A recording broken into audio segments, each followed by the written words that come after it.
Workplace Learning in the Healthcare Sector by Alana, Marvin, and Sinead. Please watch this informational video to learn more about formal learning in the healthcare sector.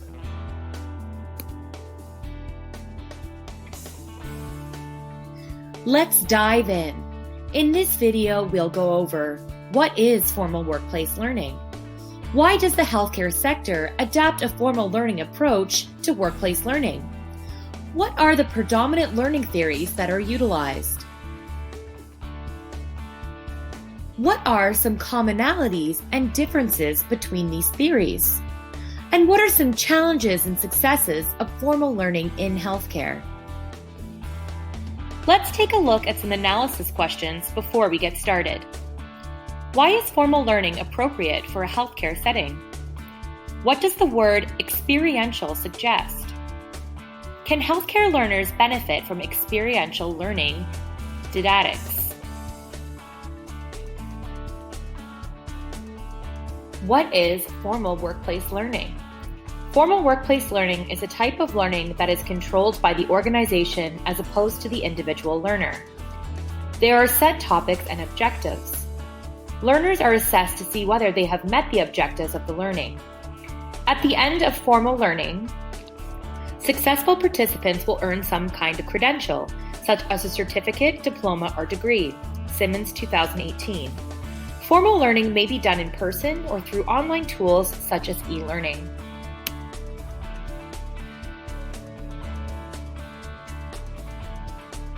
Why did the healthcare sector adapt formal workplace learning? One reason for a workplace to use formal learning is when there would be a high risk to health or safety if knowledge is not understood and applied consistently and accurately. Shepard, 2011. This would apply for many scenarios for frontline healthcare workers like doctors and nurses. As an example, when treating a patient with an infectious disease, frontline healthcare workers need to know the correct protective equipment to wear and how to properly wear, clean, and dispose of the equipment. Mistakes with this equipment increases the risk of worker contracting the disease and it spreading to others. What are the predominant theories that inform the healthcare sector's approach to workplace learning? We have three predominant theories: constructivism, experiential learning, and Bloom's taxonomy. We're going to go through each one and explore the different theories. We observe and take in information and then process that information, comparing it to what we have learned before. In social constructivism, this knowledge-building process occurs through interactions with others. Bates, 2015. Denick, 2016, a medical educator, describes the key skills for medical practitioners of a scientific method and diagnostic reasoning as being constructivist in nature. An important document in Canada, the World Health Organization Knowledge to Action (KTA) framework. This framework demonstrates constructivist principles in its approach to knowledge translation, which is the practice of incorporating current scientific evidence into clinical practice.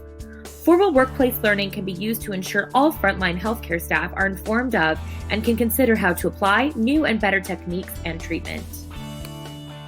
Clinicians act upon new knowledge by transforming the information based on pre-existing experiences and understandings by relating it to existing knowledge, imposing meaning to it, and in many cases, monitoring their understanding throughout the process. Experiential learning is sometimes referred to as learning by doing, Bates, 2015. David Clubb theorized an experiential learning cycle of 4 stages. In this cycle, a learner has an experience, they reflect on the experience, they come to conclusions based on the experience, and they test out those conclusions. Forms of experiential learning are used in formal workplace learning for healthcare workers. Experiential learning is seen as important for the continued development of clinical skills. As a real-life example of experiential learning in the healthcare workplace, St. Michael's Hospital in Toronto uses simulations for training, both with physical spaces and for e-learning. Simulation-based training can allow staff to practice with the latest technology and try out different treatment methods and diagnoses without risk to themselves or to patients.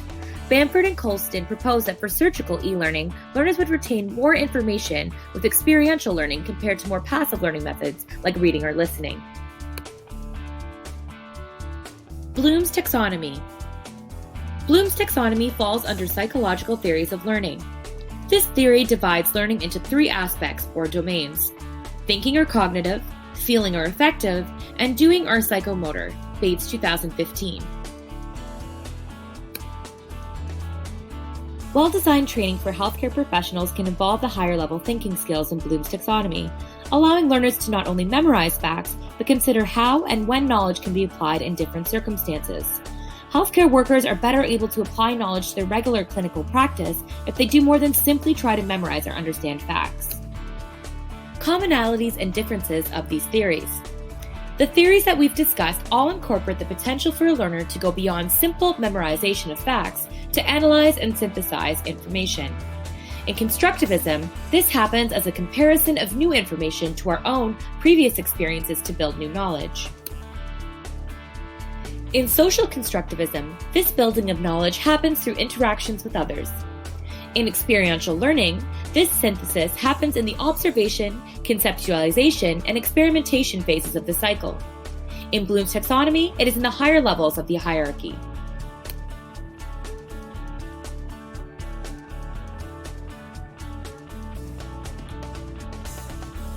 Some differences between the theories is that in experiential learning, the learner has some kind of concrete active experience to analyze, like hands-on practice or realistic simulation, while in constructivism or Bloom's taxonomy, they do not require this.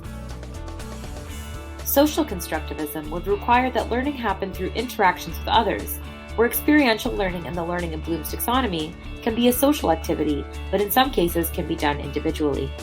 Some issues and challenges of formal learning in healthcare is creating relevant and effective assessment.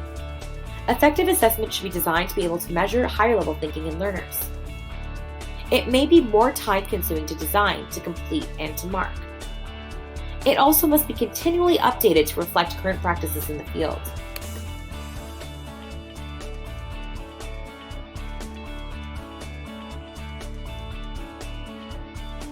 When training is well designed, employers know that their employees have learned the same content and have met the desired learning goals. They can track who has completed training and in some cases, how many attempts they needed to complete it.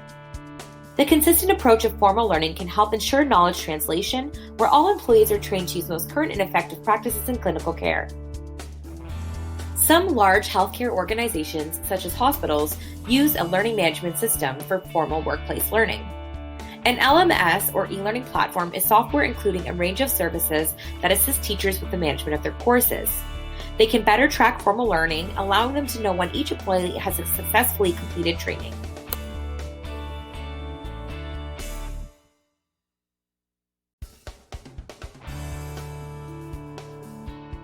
Let's take a look at some synthesis questions.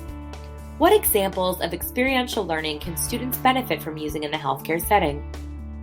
What strategies are used to effectively store engaging experiential lessons for healthcare students?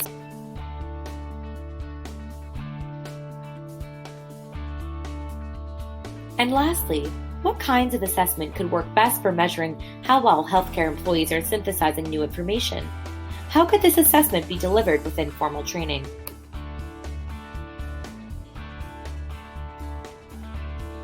Thank you for listening to our presentation on workplace learning in the healthcare sector. Here are some of our references.